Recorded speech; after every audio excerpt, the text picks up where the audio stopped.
భాను న్యూస్‌కి స్వాగతం, సుస్వాగతం. ఎప్పటికప్పుడు చూస్తూనే ఉండండి తాజా అప్డేట్స్. ఈరోజు వార్తలు చదువుతున్నది సురేష్ నాయక్. ఎన్టీఆర్ జిల్లా ఇబ్రహీంపట్నం మండలం కొలికడపూడి గ్రామంలో పంచాయతీ కార్యాలయం నందు 77వ గణతంత్ర దినోత్సవ వేడుకలు ఘనంగా నిర్వహించారు.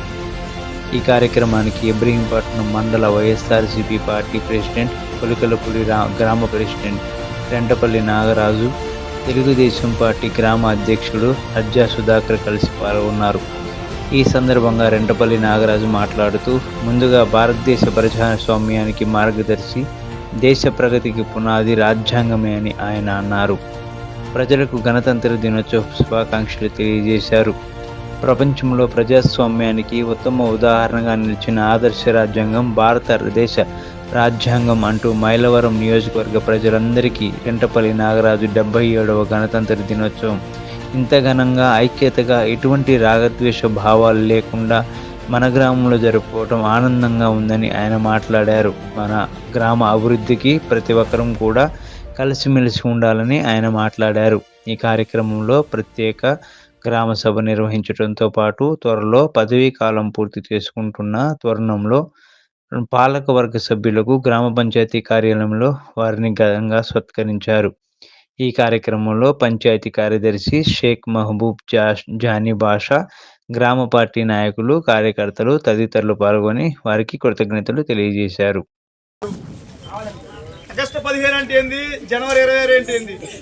ఆగస్టు 15 ఆనాడు బ్రిటిష్ వాళ్ళ పాలన నుంచి మనం విముక్తి కలిగి, అదేవిధంగా జనవరి 26 అంటే మన ఖచ్చితంగా రాజ్యాంగం వచ్చిన రోజు అనమాట. ఆ రోజు ఆమోదించారు. మనం దానికి ఈ విధంగా అందరూ స్వేచ్ఛాస్వభావంగా అందరూ ఐక్యంగా కలిసి ఉన్నామంటే, ఆనాడు మహనీయులు అంబేద్కర్ గారు రాజ్యాంగం రాసి ప్రతి ఒక్కరికి కూడా చట్టాలు ఎలా ఉండాలో, దేశాంతం కూడా మన అన్ని దేశాలు మన వైపు చూడాలి అనే విధంగా కొన్ని రోజులు, కొన్ని 2 సంవత్సరాల చిల్లరో ఆలోచించి అంబేద్కర్ గారు దాన్ని అమలుపరిచారన్నమాట. రాజ్యాంగం రాసి మన దేశానికి ఇచ్చి, ఎంతో మీలోని ఇందాక చెప్పుకున్నాం, అక్కడ పెద్దలు చెప్పారు, నేటి బాలలే రేపటి పౌరులు, మీలో నుంచే ఐపీఎస్, ఐఏఎస్, డాక్టర్లు, అవునా, రాజకీయ నాయకులు మీలో నుంచి పుట్టాలని మన కొడిగిలిపూడి గ్రామంలో మీరందరూ కూడా బాగా చదువుకొని ఉన్న స్థాయికి ఎదగాలని కోరుకుంటూ, ఇక్కడికి వచ్చిన పెద్దలందరూ కూడా నా నమస్కారం తెలియజేసుకుంటూ, అదేవిధంగా మీరందరూ పెద్దలందరూ కూడా మన గ్రామంలో చక్కగా హై స్కూల్ వచ్చింది.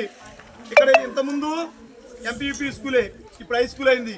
పెద్దలందరూ కూడా ఇందాక అక్కడ తెలియజేసుకున్నాం. ఆ స్కూల్ ఎంతో డెవలప్ అవుతుందంటే మీరందరూ కూడా పిల్లలు ఇంకా బాగా చదువుకొని మన కొడిగిలిపూడి గ్రామం ఇంకా అభివృద్ధి అవ్వాలని కోరుకుంటూ సెలవు తీసుకుంటున్నా. మీ అందరికీ కూడా ధన్యవాదాలు.